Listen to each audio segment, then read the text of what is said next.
समस्त वेद शास्त्र पुराण इतिहास का सार समुच्चय श्रीमद् भागवत महापुराण। इसकी पावन गाथा आप लोग सुनने के लिए बैठे। भागवत कोई किस्सा कहानी का समुच्चय नहीं है। भागवत आत्मचेतना के जागरण की प्रक्रिया का नाम है। अखंड अनंत जो परमात्मा है और तद्रूप जो आत्मा है, वो आत्मा अपने अखंडत्व और अनंतत्व को भूल करके शरीर में अध्यस्त हो गई है। इस अध्यास को मिटाने का नाम भागवत। आज प्रथम दिन है। अनंत जन्मों के पुण्य प्राबल्य से जीव के जीवन में ये भागवत की मंगलमयी मोक्ष संहिता की कथा सुनने को प्राप्त होती है। भागवत को मोक्ष संहिता कहा है, जिसमें मोक्ष की अनेक प्रकार की युक्तियां प्रयुक्तियों का दिग्दर्शन कराया गया हो, उसका नाम मोक्ष संहिता है। मोक्ष कहते हैं बंधन मुक्ति। बंधन मुक्ति के लिए ही भागवत की कथा का अवतार हुआ है। अनंत काल से जीव बंधा हुआ है। जीव का बंधन शरीर के साथ है, जीव का बंधन राग के साथ है, जीव का बंधन द्वेष के साथ है, जीव का बंधन काम क्रोध लोभ के साथ है, जीव का बंधन इंद्रियों के भोगों के साथ है। ये बंधन आंखों से दिखता है, वस्तु दिखती है, पदार्थ दिखते हैं, बंधन दिखता नहीं। जो नहीं दिखता है वही जबरदस्त बंधन है। दिखने वाले जगत का संचालक नहीं दिखने वाला जगत है। जो जगत इन आंखों से नहीं दिखता है वही जगत इस दिखने वाले जगत का संचालन कर रहा है। जैसा संचालन जगत का हो रहा है वैसा ही संचालन हमारे शरीर का भी हो रहा है। शरीर जो देख रहा है, इंद्रियां जो अनुभव में आ रही हैं और शरीर के जितने घटक हम महसूस कर पा रहे हैं, इन सब का संचालन नहीं दिखने वाले सूक्ष्म शरीर से। तुम्हारी आंख तब देख पा रही है जब नहीं दिखने वाला मन उससे कनेक्ट हो जाता है। तुम्हारा कान तब सुन पा रहा है जब नहीं दिखने वाला मन उससे जुड़ जाता है। तुम्हारी स्पर्शेंद्रिय स्पर्श तब कर पा रही है जब नहीं दिखने वाला मन उससे जुड़ जाता है। शरीर दिखता है, इंद्रियां दिखती हैं, इंद्रियों के भोग दिखते हैं, किंतु जो नहीं दिखता है वही इनका स्वामी है, मालिक है, चलाने वाला है, गति देने वाला है। इंद्रियां तुम्हारे शरीर में रही आवे, ज्ञानेंद्रियां, कर्मेंद्रियां, मन डिस्टर्ब हो जाए, बुद्धि डिस्टर्ब हो जाए, बुद्धि बिगड़ जाए, मन शून्य में चला जाए, इंद्रियां कुछ भी नहीं कर पाएंगे। आंख की जगह आंख लगी है, नहीं देख पाएगी। कान की जगह कान लगा है, नहीं सुन पाएगा। आज प्रथम दिन भागवत की आरंभिक वेला में हम समस्त उन चेतनाओं का आवाहन करते हैं जो अनंत काल से बंधन में पड़े। हम उस भाग्यशाली, उन पुण्यात्मा यजमान का विशेष, जिनके अंदर इस तरह से सत्कर्म कराने की प्रेरणा हुई, उन प्रेरणा देने वाले महापुरुष या सिद्ध आत्मा, दिव्यात्मा या कोई विशिष्ट इष्ट की अनुकंपा के द्वारा जो प्रेरणा हुई है, उनके हम महान आभारी हैं। इस सत्संग के आरंभ में मूल जो कारण है, उस कारण का विशेष ख्याल रखने की आवश्यकता है। जो यजमान हमारे इस कार्यक्रम को करा रहे हैं और जिस उद्देश्य से करा रहे हैं, उस उद्देश्य की पूर्ति के लिए हम उस परमात्मा की अखंड अनंत सत्ता से प्रार्थना करते हैं कि अपनी महान दिव्य चिन्मय स्वरूप के द्वारा उन समस्त भद्रात्मा, दिव्यात्मा, चिन्मात्मा का कल्याण करें, जिनकी स्मृति में ही भागवत महापुराण का आयोजन हो रहा है, जिनकी आत्मा आत्म कल्याण के लिए प्यासी है, जो बहुत समय से अपनी आत्मा के उद्धार की कामना कर रहे हैं। इस कुल परंपरा में जितने भी 1 पीढ़ी, 2 पीढ़ी, 3 पीढ़ी, 4 पीढ़ी, 5 पीढ़ी, हम तो कहेंगे अनंत पीढ़ियों की जितनी भी आत्माएं हैं, दिव्यात्माएं हैं, चिदात्माएं हैं, भद्रात्माएं हैं, उन सबका हम आग्रह पूर्वक, प्रार्थना पूर्वक आवाहन करते हैं, इस मोक्ष संहिता का पारायण साप्ताहिक श्रवण करके अपने जीवन को मंगलमय, कल्याणमय, धन्य बनाएं। यजमान के परिवार में, कुल में उत्पन्न हुई जितनी भी आत्माएं, उनका ही कल्याण नहीं, हमारी आवाज जहां जहां तक जा रही है, इस क्षेत्र में, इस ग्राम में, इस नगर में जितनी भी आत्माएं अपनी आत्मा के उद्धार के लिए अनंत काल से प्यासी हैं, उन समस्त आत्माओं का हम आज आवाहन करते हैं और अपने अपने अधिष्ठानों में अधिष्ठित होकर के यथा विधि और वे इस मोक्ष संहिता का श्रवण करके अपनी आत्मा का उद्धार करें, कल्याण करें। और फिर हम उन दिव्यात्माओं का आवाहन करते हैं जो अभी पांच भौतिक शरीर में व्यवस्थित है, जो अभी जीवन लीला पांच भौतिक शरीर में जी रहे हैं। उन समस्त चेतनाओं का आवाहन करते हैं, उन समस्त भगवत भक्तों का आवाहन करते हैं, उन समस्त मानव मात्र का आवाहन करते हैं, वो इस मोक्ष संहिता में सहभागी बन करके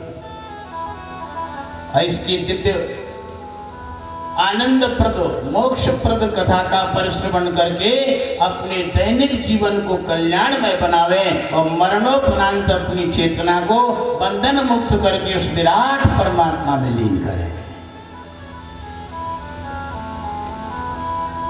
ये मोक्ष संहिता अलौकिक है।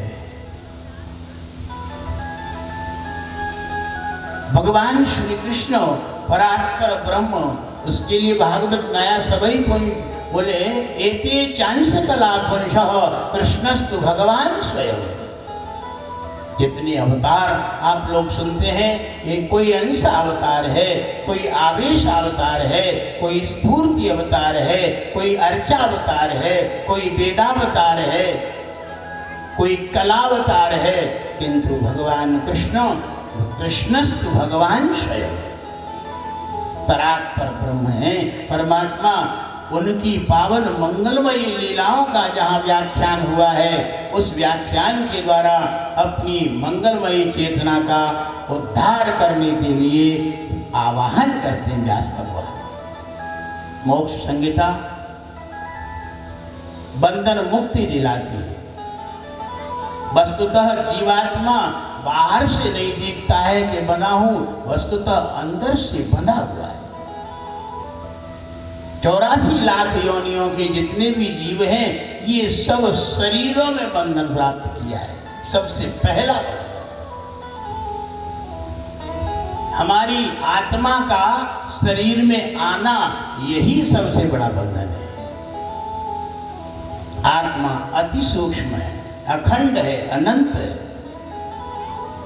पृथ्वी से 10 गुना बड़ा तो जल ही है, जल से 10 गुना बड़ा अग्नि है, अग्नि से 10 गुनी बड़ी वायु है, और वायु से 10 गुना बड़ा आकाश है, और आकाश से 10 गुना विस्तार वाला अहंकार है, और अहंकार से 10 गुना विस्तार वाला महत्त्व है, और महत्त्व से 10 गुना विस्तार वाला प्रकृति है, और प्रकृति से 10 गुना विस्तार वाला तुम्हारी चेतन आत्मा है। उस अखंड अनंत आत्मा को हम अपने चैतन्य स्वरूप को भूल गए और आभास में पड़ गए। आभास, आभास कहते हैं परछाई को। हम मूलभूत शरीर को भूल गए, मूलभूत अपने चैतन्य अधिष्ठान को भूल गए और परछाई के चक्कर में पड़ गए। जैसे किसी के आंगन में जल से भरा हुआ कोई कोपर रखा हो, आकाश में सूर्य तप रहा हो, सूर्य का प्रतिबिंब उस जल में पड़ रहा हो।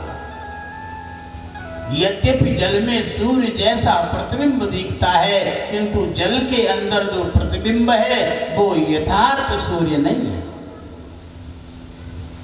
वो प्रतिबिंब है, बिंब नहीं है। इसी तरह से चंद्रमा कहीं जल में परछाई को प्राप्त हो रहा है। चंद्रमा की परछाई देख करके असली चंद्रमा का बोध कोई करे, असली चंद्रमा स्वीकार करने लग जाए, बस यही विडंबना हमारी हुई। मूलभूत जो चंद्रमा है वो आकाश में स्थित है, जल में जो परछाई पड़ रही है वो चंद्रमा का प्रतिबिंब है, और प्रतिबिंब के अंदर फिर चंचलता आती है जल के कारण। जल कोपर में भरा है, उसको हिलाओ, जल हिला है, प्रतिबिंब भी हिलने लगा है। प्रतिबिंब हिलता है, न कि आकाश में स्थित चंद्रमा। ऐसे ही हमारी चैतन्य आत्मा का प्रतिबिंब है मन, आत्मा का प्रतिबिंब है बुद्धि, आत्मा का प्रतिबिंब है चित्त, आत्मा का प्रतिबिंब है अहंकार। ये प्रतिबिंब है, इसी को चिदाभास कहा गया। चिदाभास को ही सब कुछ मान बैठे हैं हम, और उसी के द्वारा हमारा जीवनचर्या चल रही है। चिदाभास जहाँ से उत्पन्न होता है उस अधिष्ठान में हमारी कभी बुद्धि प्रवेश करती नहीं। असली अपने चैतन्य स्वरूप को अनुभव कराने के लिए भागवत का अवतार हुआ है। मन के साथ बंधने से, बुद्धि के साथ बंधने से इंद्रियों के भोगों में बंध गए। सबसे पहला बंधन तो शरीर के साथ हुआ है। यद्यपि हमारी आत्मा शरीर नहीं, किंतु फिर भी हमने अपने आत्मा को शरीर मान लिया,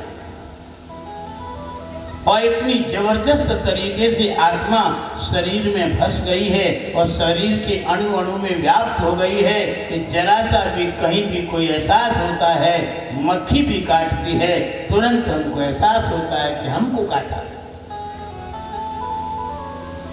आत्मा का तो अध्यास हुआ है, जैसे अग्नि का अध्यास लोहे के टुकड़े में हो। लोहे के टुकड़ा का अग्नि के संपर्क में आने पर लाल हो जाता है, गर्म हो जाता है, जलाने की क्षमता वाला हो जाता है। वस्तुतः लोहे का टुकड़ा अग्नि नहीं बनता है। रुई से जैसे धागा बनता है और धागे से वस्त्र बनता है, ठीक इसी तरह से इच्छाओं रूपी धागे से शरीरों का निर्माण। जिस दिन ये जीव इच्छा रहित हो जाएगा, वासना रहित हो जाएगा, उसी दिन शरीर बंधन से छूट जाएगा। कामनाओं का नाश होते ही भगवत तत्व का साक्षात्कार हो जाएगा। कामनाओं का नाश बिना भगवान के भजन के बिना संभव। गोस्वामी तुलसीदास जी महाराज रामायण में कहते हैं, राम भजन बिनु मिटहि की कामा, थल विहीन तरु कबहू की जामा। बिना पृथ्वी की कोई भी वृक्ष जैसे पैदा होता नहीं है, ऐसे ही भगवान के भजन के बिना कामनाओं का नाश नहीं होता है। कामना शरीर को धारण कराती, मनुष्य की वासना मनुष्य शरीर में आत्मा का प्रवेश कराती, पशु की वासना पशु के शरीर में प्रवेश कराती, वृक्षों की वासना वृक्षों के शरीरों में प्रवेश कराती। जल के अंदर रहने वाले 9 लाख शरीर हैं, उन 9 लाख शरीरों की रचना वासना से। आकाश में उड़ने वाले पक्षी 10 लाख, 10 लाख, 30 लाख प्रकार के पशु, 20 लाख प्रकार के पेड़ पौधे, ये सब वासना का तांडव नृत्य हो रहा है। अपनी तरफ झांको। अभी अभी जगने से लेके सोने तक कितनी इच्छाएं आपने की। आप रजिस्टर में नोट करो। केवल एक दिन की इच्छाओं को नोट करने का हम आग्रह कर रहे हैं। जगने से लेके सोने तक आपने अपने वर्तमान जीवन में कितनी इच्छाएं की। पाओगे हजारों इच्छाएं, और उनमें कुछ इच्छाएं अनर्गल है, जिनका कोई औचित्य नहीं। किसी समझदार पढ़े लिखे व्यक्ति को अपने मन के संकल्प विकल्पों को, दिन भर के संकल्प विकल्पों को पढ़वाओ, सुनवाओ, तो पढ़ा लिखा व्यक्ति यही कहेगा कि इससे बढ़कर के दुनिया में कोई पागल नहीं। एक दिन का एक्सपीरियंस, केवल एक दिन का। जब से जन्म हुआ है और जब तक मृत्यु नहीं हो जाएगी तब तक नित्य बहुत बड़े बड़े संकल्पों के बिंडा हम रख रहे हैं, बहुत बड़े। इनका विनाश जब तक नहीं होगा तब तक शरीरों का भी विनाश नहीं होगा। मृत्यु काल में जीवात्मा की जैसी इच्छा होती है अगला जन्म वैसा ही होता है। अंतमति सुगति। सबसे पहला बंधन हुआ है शरीर के साथ आत्मा का, और शरीर आत्मा है नहीं। यदि शरीर होती तो शरीर के साथ रहते। बात पक्की सच्ची। यदि आत्मा शरीर होती तो शरीर रहता है तो तब तक आत्मा को रहना चाहिए था। सही बात है ना? शरीर आत्मा नहीं है, इसलिए शरीर के रहते हुए भी आत्मा निकल के भाग जाती है। ये हम नहीं बोल रहे, ये आपका अनुभव बोल रहा है। हजारों लोगों को आपने शरीर से आत्मा को निकलते हुए, शरीर को मरते हुए देखा है। इससे बात ये सच्ची हो गई कि आत्मा शरीर नहीं है, शरीर आत्मा नहीं है। आत्मा कुछ समय के लिए शरीर में आई थी, जैसे कुछ समय के लिए लोहे के टुकड़े में अग्नि का संपर्क हो जाता है। लोहे के टुकड़े में जितने समय के लिए अग्नि का संपर्क हुआ है उतना समय लोहा अपने को अग्नि मानता है, किंतु जब संपर्क हटता है तो अग्नि शांत हो जाती है, वो काला कलूटा ठंडा लोहा हो जाता है। ऐसे ही जब तक शरीर के संपर्क में आत्मा रहती है तब तक शरीर ही अपने को आत्मा मान बैठता है, और जहां आत्मा का संबंध शरीर से हटा, एक झटके में ये शरीर मुर्दा हो जाता है, उस दिन इसकी पोल खुल जाती है कि आत्मा अलग थी और शरीर अलग था। जब रात को आप सोते हो, ईमानदारी से बताना, जब रात को आप सोते हो उस समय आप होते हो कि नहीं? क्या आप मर जाते हो? गहरी नींद में जब आप पलके पे सोते हो उस समय आप मर जाते हो कि जिंदा रहते हो? कोई नहीं स्वीकार कर सकता कि मरते हैं हम। मरते तो ही नहीं। अगर मर गए होते रात में नींद में तो फिर सुबह उठते कैसे? बात सही है ना? नींद में हम मरते नहीं हैं, किंतु मृत्यु में जो अनुभव होता है वही नींद में होता है। नींद को शास्त्रकारों ने मिनी मृत्यु कहा है, छोटी मौत।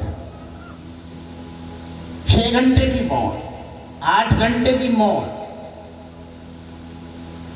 गहरी नींद में जब हम जाते हैं उस समय हमारा शरीर रहता है और आत्मा भी रहती है। शरीर को कोई जलाता नहीं, शरीर बेहोशी में पड़ा रहता है, किंतु आत्मा शरीर के साथ जो कनेक्ट होने वाली जो प्रक्रिया है, संबंध स्थापित कराने वाला जो माध्यम है, वो माध्यम उस समय माया में लीन हो जाता है।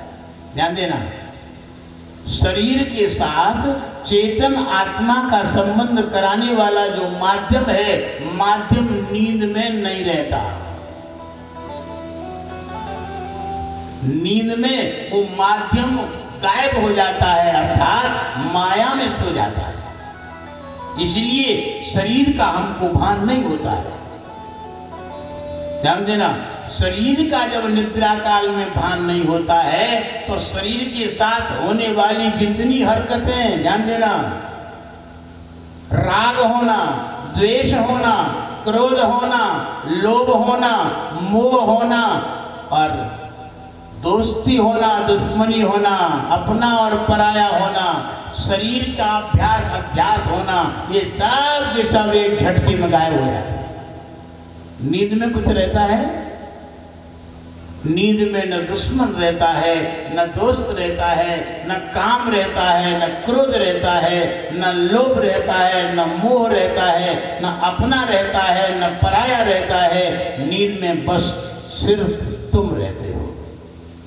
कौन रहता है नींद में? शरीर भी नहीं रहता। नींद में शरीर भी नहीं रहता है, किंतु तुम रहते हो। तुम माने तुम्हारी आत्मा, तुम्हारी चेतना। किंतु चेतना नींद में रहते हुए भी वो चेतना खुद का पता नहीं लगा पाती है कि मैं हूं। नींद में आत्मा है, किंतु खुद का खुद को ही ज्ञान नहीं है।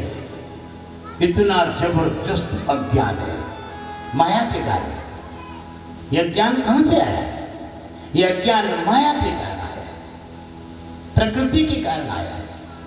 प्रकृति और माया का पर्दा जब हट जाए तो अज्ञान निवृत्त हो जाएगा, और अज्ञान जब निवृत्त हो जाएगा तो सुषुप्ति हट जाएगी, जागृत सुषुप्ति हो जाएगी।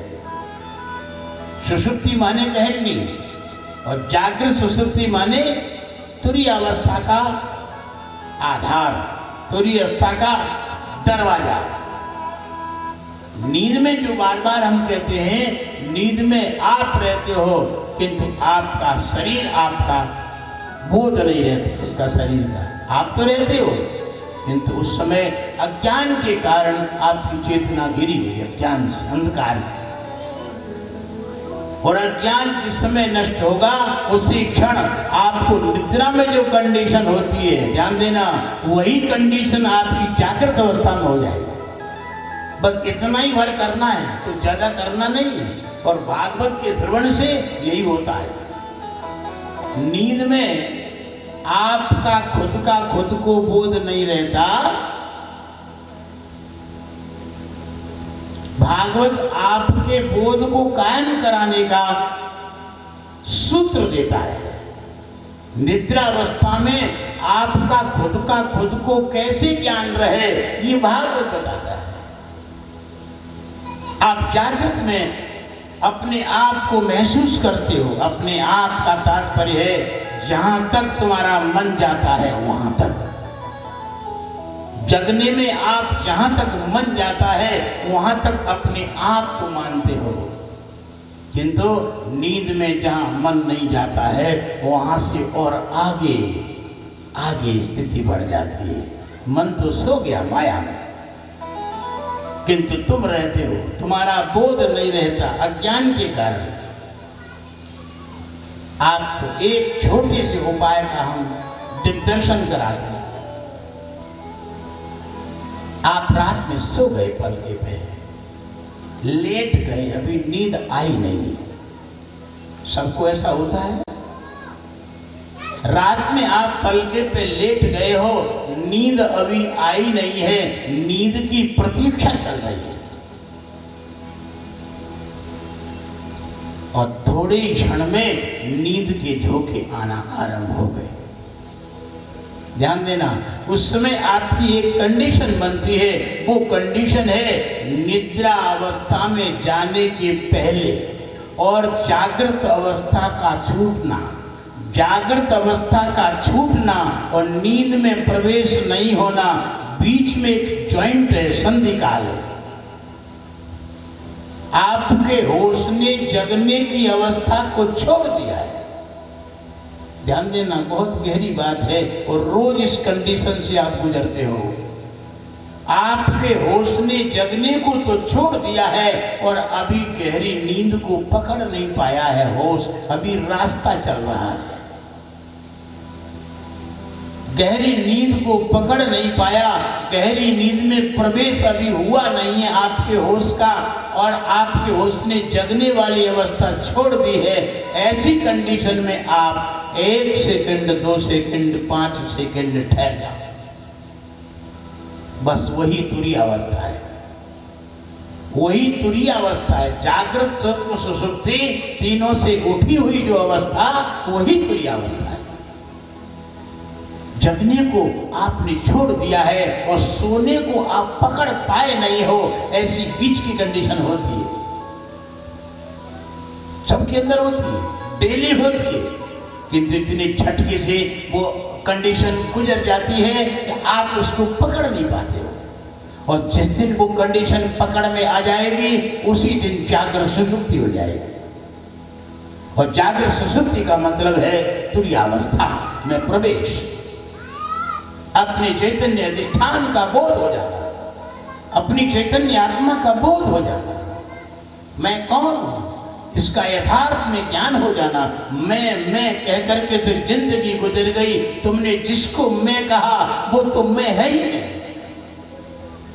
जिन जिन बातों को लेकर के तुमने मैं का संबोधन किया, वो तो तुम्हारा गहरी नींद में सब धराशायी हो गया। गहरी नींद में जो धराशायी हो जाए, गहरी नींद में जो न रहे, वो मैं नहीं हो सकता। ध्यान देना, गहरी नींद में जो रहे वो मैं हो सकता है। मैं कभी विनाशी होता नहीं है, मैं अविनाशी है। अविनाशी जो है वही तुम्हारा अंश हो सकता है, वही तुम हो सकते हो। विनाशी तुम हो नहीं सकते हो, विनाशी तुम्हारा अंश हो नहीं सकता है। जो जो विनाशी है वो तुम नहीं हो। जो जो प्रकट होने के बाद अप्रकट हो जाता है, उपस्थित होने के बाद अनुपस्थित हो जाता है, जन्म लेने के बाद मृत्यु को प्राप्त हो जाता है, अपना होने के बाद पराया हो जाता है, प्यारे वो तुम नहीं हो। जो सदा तुम्हारा रहे, तुम्हारे पास रहे, वही तुम हो सकते हो। इसी व्यामोह को, इसी भूल को मिटाने के लिए भागवत का अवतार हुआ। अनंत काल गुजर गया, अनंत काल गुजर गया, हम जो नहीं है उसको हम मैं मानते आए। पहली गलती हुई। अब पहली गलती ने दूसरी गलती करवा दी। जब मैं तुम नहीं हो और फिर मैं के साथ जिनका संबंध हुआ वे सब मेरे बन गए। ध्यान देना, जहां मैं आएगा वहां मेरा भी आ जाएगा। मैं आने के बाद मेरा आए बिना रह नहीं सकता। मैं आ गया, अगर शरीर को तुमने मैं मान लिया तो शरीर के जितने रिश्तेदार हैं, जितने नातेदार हैं, वे मेरे हो गए कि नहीं हो गए? शरीर का जहां जहां रिलेशन है, शरीर के माँ बाप मेरे हो गए, शरीर की पत्नी मेरी हो गई, शरीर के बेटे मेरे हो गए, शरीर की बहुएं मेरी हो गई, शरीर के जितने भी रिश्तेदार सब मेरे बन गए। ध्यान देना, पहली गलती ने दूसरी गलती करवा दी। जब शरीर के संबंधी मेरे बन गए तो तीसरी गलती फिर और कूद पड़ी। तीसरी गलती ये हुई है कि आपके जीवन में जो भी कर्म हो रहा है, ध्यान देना, कान खोल के सुन लेना इस बात, आपकी जिंदगी में जो भी कर्म हो रहा है, जगने से लेके सोने तक, वो सारे के सारे कर्म मेरों के लिए हो रहे हैं कि नहीं? आप नौकरी करते हो, पैसा कमाते हो, कौन के लिए? गांव वालों के लिए, मेरों के लिए। जिन जिनको तुमने अत्यंत निकटवर्ती मेरा माना है, उनके लिए तुम कमाई कर रहे हो। तुम पढ़ाई लिखाई करते हो, व्यापार करते हो, किसानी खेती करते हो, कुछ भी काम करते हो, कौन के लिए करते हो? मेरों के लिए। ध्यान देना, जब मैं ही नहीं था तो मेरा कहां से हो जाएगा? जब मेरा कुछ है ही नहीं तो मेरे के लिए कर्म कैसे होगा? अगर मेरे के लिए कर्म नहीं होगा तो फिर तुम बंधन मुक्त हो जाओगे। वास्तविक बंधन तो यही है।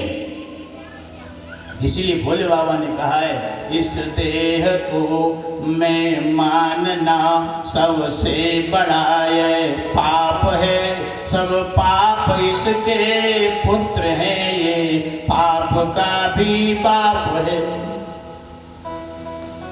हम तो कहेंगे चैलेंज देके, एक जन्म नहीं कितने जन्म गुजर जाए, इस भूल को जब तक नहीं मिटाया जाएगा तब तक चैतन्य अधिष्ठान का बोध नहीं हो सकता।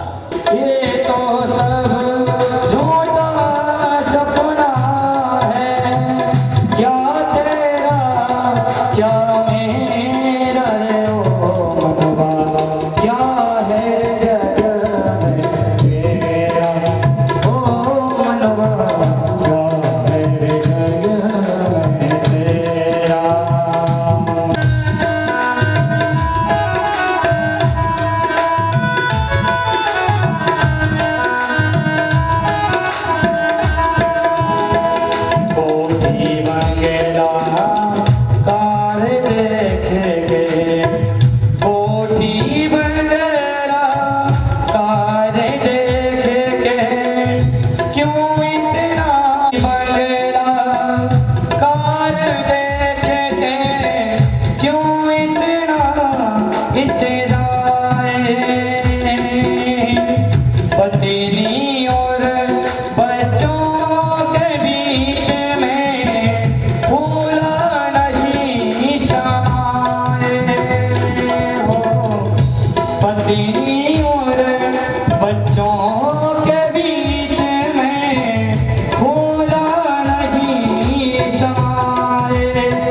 कोई न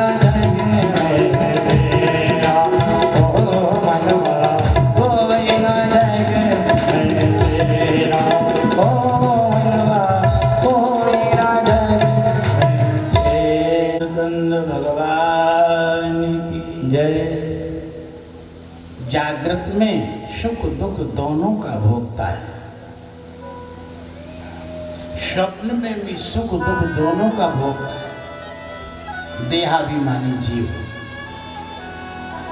किंतु गहरी नींद में मात्र सुख का भोगता होता है। ध्यान देना, गहरी नींद में कभी दुख का उपभोग होता ही नहीं। इससे क्या सीख लेना है? इससे ये समझना है कि जब तुम अकेले होते हो तो अकेले में ही तुम्हारा आत्म सुख प्रकट होता है। आत्म सुख के मिले बिना मन चिरस्थायी होता ही नहीं। मन को जबरदस्ती हम रस्सियों से बांध करके त्राटक आदि अनेक हटियोग की क्रियाओं से पकड़ के रखना चाहते हैं, मन पकड़ में आता नहीं। यदि मन को सही मायने में पकड़ना है, 100% मन को स्थायी बनाना है, एक ही मार्ग है। वो मार्ग है, बोले निज सुख बिनु मन होय के थीरा। निज सुख बिनु मन होय के थीरा, और परसक होय बिहीन समीरा। बिना वायु के जैसे स्पर्श संभव नहीं, ऐसे ही अपना सुख मिले बिना मन चिरस्थायी होता ही नहीं है। आत्म सुख जिस दिन प्राप्त होगा, मन उस दिन पूरा स्थायी हो जाएगा। फिर मन का भटकाव खत्म हो जाएगा। आत्म सुख को प्रकट करने के लिए भागवत का अवतार हुआ है। व्यास भगवान सबसे पहले भागवत की महिमा बताते हैं। ऐसी भागवत जो आत्मा का ज्ञान कराने वाली, परमात्मा का साक्षात्कार कराने वाली, ऐसी भागवत किसने सुनी, किसको ज्ञान हुआ? दृष्टांत दिया है, भक्ति ज्ञान वैराग्य का दृष्टांत दिया है। भक्ति ज्ञान वैराग्य का दुख दूर भागवत श्रवण से हुआ है। बोले और किसका हुआ है? बोले और आत्मदेव ब्राह्मण। आत्मदेव ब्राह्मण का अज्ञान भागवत से नष्ट हुआ है। आत्मदेव का नकली बेटा है धंधकारी, उसका भी अज्ञान भागवत से मिटा है, जो प्रेत योनि में चला गया। बहुत पुरानी घटना, 5000 वर्ष पुरानी घटना बताते हैं। सूत जी महाराज संकादि ऋषियों से बोले एक ब्राह्मण था जिसके कोई संतान नहीं। दुनिया के लोग संतान के लिए इतना प्रयास करते, सामान्य नियम है कि संतान जिसके नहीं होती है उसकी गति नहीं होती, किंतु ये सही नियम पूरा नहीं है। संतान होने पर भी जीवात्मा की दुर्गति होती है। जितनों की संतान है, क्या सबके सब स्वर्ग चले गए? चिट्ठियों में तो सबको स्वर्ग भेज दिया। मरने के बाद जब गंगा जली की चिट्ठी बनाते हैं, उसमें सब अपने अपने माँ बाप के लिए स्वर्गवासी। वस्तुतः स्वर्गवासी कौन हुआ है, कौन नरकवासी हुआ है, ये तो उसके कर्म बताएंगे, कैसे उसने जिंदगी में कर्म किए। आत्मदेव ब्राह्मण की संतान नहीं है, संतान के लिए बहुत प्रयास किया है। धनार्दम क्षपितम तेन, संपत्ति का आधा हिस्सा दान दे दिया। नहीं पुत्रो न पुत्री वा, न लड़का हुआ और न लड़की हुई। जब भाग्य में नहीं होता है, प्रयास करने पर भी सफलता नहीं मिलती। बहुत से लोग नेता बनने के लिए प्रयास करते रहे, सांसद और विधायक के ख्वाब देखते रहे, नहीं बन पाए, सारी जिंदगी गुजर गई। बहुत से लोग आलीशान बंगला बनाने के लिए प्रयासरत रहे, आलीशान बंगला नहीं बन पाया। बहुत से लोग करोड़पति बनने के प्रयासरत रहे, करोड़पति नहीं बन पाए, कारण उनके भाग्य में नहीं। भाग्यम फलति सर्वत्र न दैवम न च पौरुषम। संसार की वस्तुओं की प्राप्ति के लिए 4 बातों की आवश्यकता है। संसार की वस्तु तब प्राप्त होगी मनुष्य को जब 4 बातें पूरी हो जाएंगी। पहली बात इच्छा, दूसरी बात कर्म, आपको जो भी वस्तु चाहिए उसके अनुसार कर्म करना पड़ेगा। और तीसरी बात कर्म करने के लिए समय काल, बिना समय के कर्म होता नहीं। कर्म भी है, काल भी है, इच्छा भी है और भाग्य। भाग्य नहीं है तो नहीं मिलेगी। भाग्य भी होवे, कर्म भी होवे, समय भी होवे और इच्छा भी होवे तो दुनिया की चीज जरूर प्राप्त हो जाएगी आपको, कोई रोक नहीं सकता। और 4 में से कोई एक ही कट ऑफ हो गई, ध्यान देना, 4 में से अगर भाग्य कट गया, कर्म काल और इच्छा भी है, वस्तु नहीं मिलेगी। भाग्य है किंतु कर्म नहीं है, निकम्मा निठल्ला पड़ा रहता है तो भी प्राप्त नहीं होगी। कर्म भी है, भाग्य भी है, इच्छा भी है किंतु समय नहीं बचा महाराज, हम मौत के दिन आ गए, नहीं प्राप्त होगी। समय भी है, भाग्य भी है और कर्म भी है किंतु इच्छा नहीं है तो भी वस्तु प्राप्त नहीं होगी। ध्यान देना, चारों इन बातों का जहां संयोग होता है तो संसार की वस्तु प्राप्त होती है। आत्मदेव ब्राह्मण के जीवन में भाग्य नहीं, उसने आत्महत्या करने का निश्चय कर लिया है। कभी कभी अज्ञानी नासमझ लोग बहुत बड़ा कदम उठा देते हैं। आत्महत्या तो कभी किसी को करने का मन भी नहीं करना चाहिए। शास्त्र में आत्महत्या का घोर पाप बताया गया है, उस पाप का शास्त्र में कहीं प्रायश्चित होता ही नहीं है। आत्महत्या करने वाले जीवात्मा अनंत काल तक महाराज नरक में जीवात्मा जो है पकते रहते हैं, प्रेतियोनि में भटकते रहते हैं। मृत्यु 4 तरह की होती है, ध्यान देना। एक सहज मृत्यु होती है, बल्कि ऋषियों ने 3 प्रकार बताए। सहज मृत्यु उम्र पूरी होने पर सहज में ही शरीर छूटता है, ये सहज मृत्यु है, सबकी होती है अक्सर करके। आम की डाल में आम पक गया और पकने के बाद आम गिर जाता है, टपक जाता है, ये सहज मृत्यु है। तुम्हारे कर्मों का क्षय हो गया, तुम्हारे कर्म पूरे भूग गए, अब तुमको जिंदा रहना नहीं, शरीर जर्जर हो गया, बुढ़ापा आ गया, कर्म पूरे भोग लिए गए हैं, ऐसी अवस्था में सहज मृत्यु कहलाती है।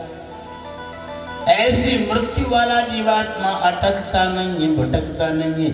अक्सर वो जीवात्मा संसार से आगे गति करता है वासना के अनुसार। दूसरी मृत्यु होती है अकाल मृत्यु। अकाल मृत्यु, अभी तुम्हारी मौत का समय आया नहीं, काल नहीं आया, फिर भी मौत हो गई, इसको अकाल मृत्यु कहते हैं। अकाल मृत्यु में आत्महत्या कोई अकाल मृत्यु कहा है, आत्महत्या। अभी तुम्हारा कर्म शेष है, कर्म पूरा नष्ट हुआ नहीं है, ऐसी अवस्था में तुमने कोई वर्तमान काल की विसंगति, कोई दुश्मनी, लड़ाई झगड़ा, तुम्हारे अंदर क्रोध उत्पन्न हो गया, उस क्रोध के कारण तुमने अपने शरीर को नष्ट कर दिया, ये अकाल मृत्यु। शरीर को नष्ट करने में इसमें 2 पाप लगे। एक पाप तो तुमको लगा कि तुमको किसी जैसे मनुष्य की कोई हत्या कर दे, किसी व्यक्ति की कोई हत्या गोली मार के कर दे तो उस हत्यारे को पाप लगता है। ऐसे तुमको एक पाप तो ये लगा तुमने अपने शरीर की हत्या की, तुमने तो की। और दूसरा पाप ये लगा कि तुम्हारे वे कर्मों का पूरा फल भोग नहीं सके, पूरा कर्म फल भोगा नहीं और तुमने पहले ही इसमें परमात्मा के नियंत्रण में नियति में आपने छेड़छाड़ कर, इसलिए दो तरह के पाप लगे। इससे बड़ी दुर्गति होती है काल मृत्यु, और तीसरी मृत्यु होती है आकस्मिक मृत्यु। ये आकस्मिक मृत्यु मरने वाला मरना नहीं चाहता, ध्यान देना, मरने वाला मरना नहीं चाहता और मरना पड़ता है। कोई पूर्व जन्म के द्वारा सुनियोजित होती है। पूर्व जन्म के कुछ ऐसे कर्म होते हैं जिन कारणों से वो मृत्यु होती है उसकी। तुलसी जैसे भवितव्यता तैसी मिले सहाय, आप न आवे ताय पर ताय तहां ले जाए। जल में डूब के मर जाना, आकाश से जो बिजली गिर जाए मर जाना, सांप काट ले मर जाना, दुश्मन मार दे मर जाना, दीवाल गिर जाए मर जाना। मरने वाला मरना नहीं चाहता किंतु मरना पड़ता है, इसको आकस्मिक निधन कहा गया। आकस्मिक निधन का उपाय है, किंतु सहज सामान्य जो मृत्यु है उसका तो शरीर छूटना ही निश्चय है, तय, जर्जर हो गया शरीर, उसका क्या उपाय है? अकाल मृत्यु का भी कोई